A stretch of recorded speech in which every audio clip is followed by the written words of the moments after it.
there was one night we were hanging out on my porch and he called 25 times. In what period of time? 30 minutes. The officers asked you if you and your wife were swingers and had orgies at your house, didn't they? Yes. And you answered them, didn't you? Yes. So she chose the party over him? Yes. And he said, shh. I said, what? And he said, I'm trying. I have a restraining order. I can't be in Kathy and Bill Bona's yard. This morning, we are spotlighting the murder trial of Karen Swift. The prosecution could be resting its case in chief today, and then David Swift's defense team could be calling witnesses as early as this afternoon. So this is what the case is about. The defendant is accused of murdering his wife after a Halloween party back in 2011. Prosecutors say that David Swift was a controlling husband who could not handle Karen's decision to divorce him. Prosecutors say he staged her death to appear like a random sex assault and then left her body on the side of the road. On Friday, an expert testified that her tire had been intentionally flattened. One thing I did observe was a screw that was in groove number 3 at the 10:45 clock position. Okay, and where, as in relation to the tread surface, was this screw?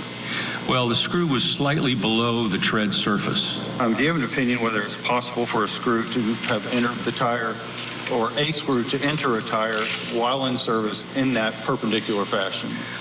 In my opinion, it's not possible. Do you have an opinion on how this particular screw was inserted into the tire you examined? It was screwed in. So that expert opined that the screw was manually inserted into the tire, and then the damage was the result of driving and the tire totally collapsed.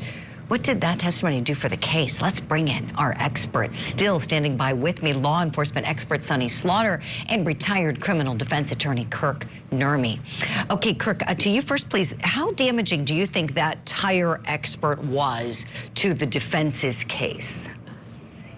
Well, Julie, there's circumstantial evidence and there's really good circumstantial evidence. And what we're seeing more of now is the piling on of what I would call really good circumstantial evidence.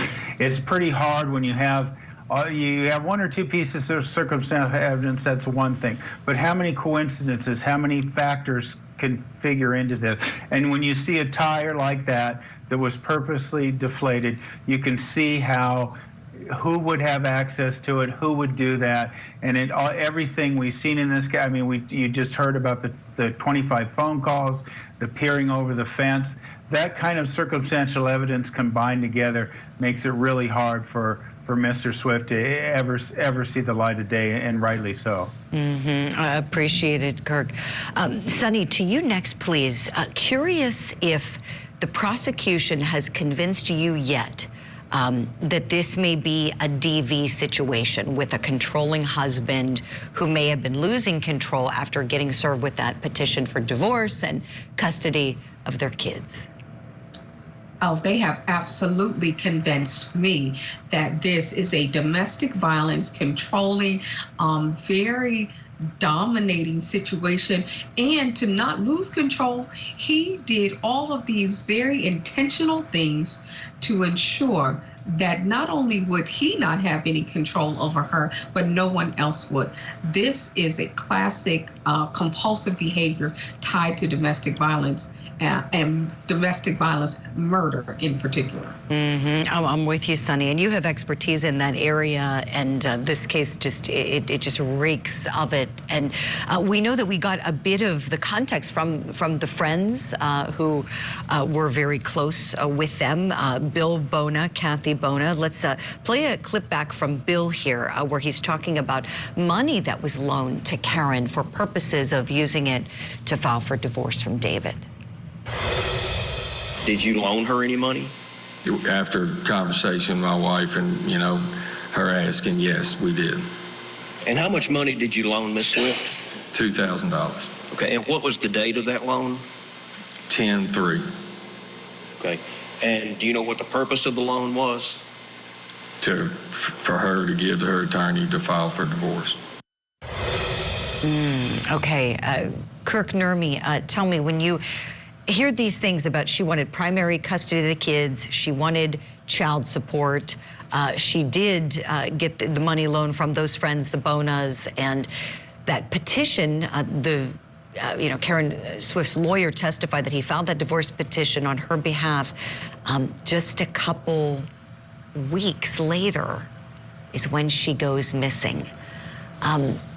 Kirk, you were hitting on circumstantial evidence. How powerful is this when it comes to the motive to kill Karen Swift?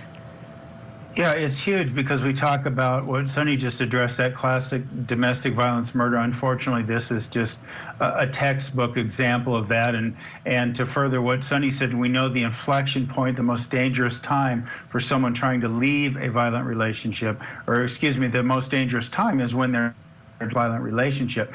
And so we saw Miss Swift doing just that, right? She's getting ready to leave. She's borrowing money. She's preparing to break free, and that's going to leave David Swift without the control that he so desperately desires. And so then these actions follow. So, yeah, it just goes into that pile of circumstantial evidence, giving him every bit of motive, opportunity, what have you, and I think we're going to see Mr. Swift convicted in short order. I'm with you. Great insight from you both, as always. Kirk, we've got to say goodbye, and a big thank you to you for your time and expertise, and we get to talk more with Sonny Slaughter in our next hour. Oh, Kirk stays, I'm being told. I'm so sorry. Well, this is just my lucky day. I get to talk to you both for more than just one segment. I am thrilled. All right, so here's what we're going to do. We're going to hit a break. When we come back, we're going to go into, or getting ready to go into court, I should say.